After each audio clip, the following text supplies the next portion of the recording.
Are you using the Lifeline exercise to supersize your business relationships? Sharon Horne-Ellstrom here, and that's our topic for today. We're talking about relationships all this month in alignment with the Be a Better You annual challenge to help us to grow and build and supersize our business. And relationships are the foundation of everything that we do in our life as well as in our business, because to some people, business is our life.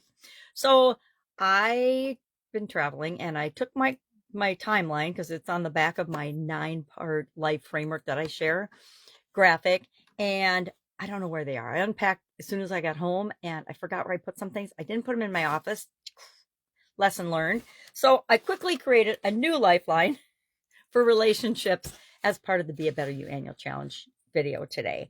And I shared not only how to create a lifeline, which is, just like the timelines we used in school when we were growing up.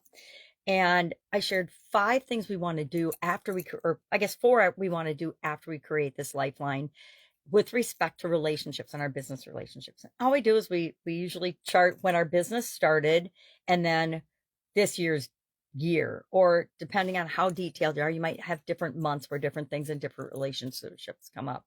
But we then plot on that line different events, different relationship events that have happened to us in our business. Maybe it's you got financing, and that formed all kinds of relationships. Maybe you started your business. The date you started your business is very important because that was the beginning of all kinds of relationships, different ones. But prior to that, you probably had some relationships in place, etc. So you decide where exactly you want to start your timeline when it comes to starting your business. When we're doing one for our life, we do for our personal life, we do when we're born. That's like the biggest event, right? When we're born.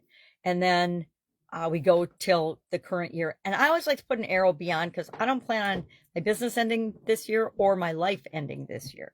So what do we do with this information after we plotted it on the timeline? Well, first and foremost, we create the timeline. We put on main events. That's the second thing we do. And we look and mark key relationship events. We're doing this specifically with relationships this month. Guess what? We're going to do it every month this year with respect to a different area and aspect of our business and our life. Third, reflect on patterns in your relationships. Are you seeing any patterns? Why do we want to do this? Because it's one of the most powerful ways to create quick change in our relationships and in our business, because we all tend to be creatures of habit, whether we're consciously aware of it or not.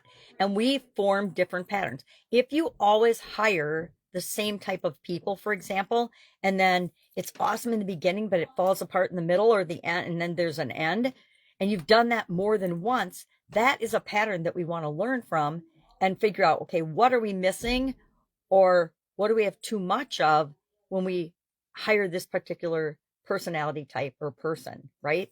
And we can get really granular on this, or we can stay big picture. It's up to you. Use the tool and make it work for you. That's what I say about every tool that I share. Fourth, we want to identify healing opportunities. Guess what? If you had a bad business partner, which some of us have you healed and let that go so that you can have a better business partner next time. If you don't heal, if you don't deal with past relationships and let the bad part go and let it go and take the lessons that you learned from it with you, you're destined to repeat that. Again, it's like a universal law. I didn't make this up. It's just how the universe works. It keeps dishing you up the same lesson until you actually grasp it and learn it. And this applies to our businesses as well as our personal lives, right? And then 5, I want you to set an intention for the future of your business relationships. What do you want going forward in this area and aspect of your life, your relationships, your business relationships? What do you want them to look like? How many do you want to have? How deep do you want them to be? All the characteristics and things that are important to you. I always invite people to get a little note card. And I personally need more than a 3x5 note card, but whatever works for you. Just start jotting down as it pops into your mind the things that are most important to you in the relationships you want with your business going forward. What kind of suppliers do you want? What kind of a customer do you really, really, really love working with? Because guess what? It's just like doing it for your ideal partner. If you do this exercise for your ideal customer, they will start appearing in your life. It's just crazy cool how that works. So that's our topic and our challenge for today. I challenge you, if you have never done this, to sit down on a piece of paper today. It's a holiday weekend, plenty of time to do it, and it doesn't take that long anyway. Just start doing it. I guarantee after doing this for, I think I've been doing it at least 2 decades or more, I still think of events that I add to my Lifeline exercise. Every time I do it, I think of at least one new event that I add. Mine is on one of these bifold poster boards because it's gotten so big and so cumbersome. And it's hanging right behind me. Or not behind me, ahead of me. Behind you, it's hanging. And I look at it often because it helps me to see the things that are right in front of my face and right on the top of the surface, but I'm not actually seeing them because I can't change anything or do anything about anything until I'm willing to look at it and see it. That applies to everything in our lives, especially our businesses. All right, that's it. If I can help you in any way, hit me up and ask. Otherwise, have an awesome day, and I'll, of course, be with you tomorrow.